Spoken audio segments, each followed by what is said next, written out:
পশ্চিমবঙ্গের মুখ্যমন্ত্রী মমতা বন্দ্যোপাধ্যায়ের কঠোর নির্দেশের পরেও জামুরিয়ার পৌর কর্পোরেশনের অনুমতি ছাড়াই বেআইনিভাবে বাড়ি তৈরি করা হচ্ছে।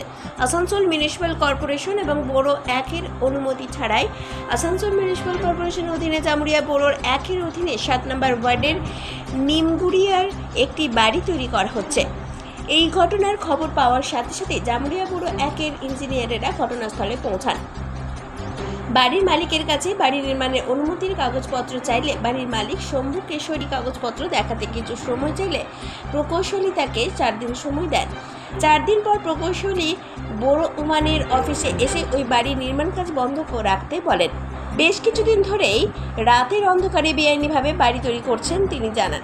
আসানসোল মিউনিসিপ্যাল কর্পোরেশন ও বোরো ওয়ানের কাছ থেকে কোনো অনুমতি নেয়নি। বহুদিন ধরেই পুরো কাজ চলছে রাতের অন্ধকারে।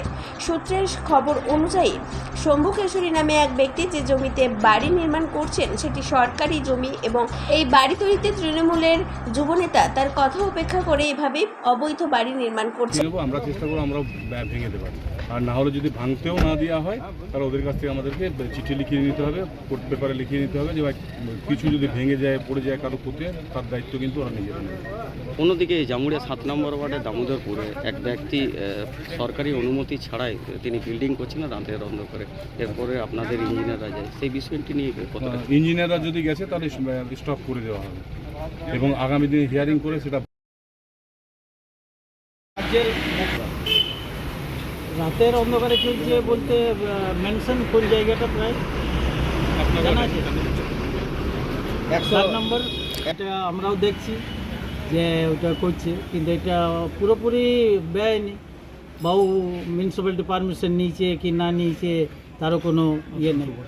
জায়গাটা কি আমার যতটুকু জানা আছে সেটা 121-এর মধ্যে পড়বে। যেটা হবে সেটাই হয়।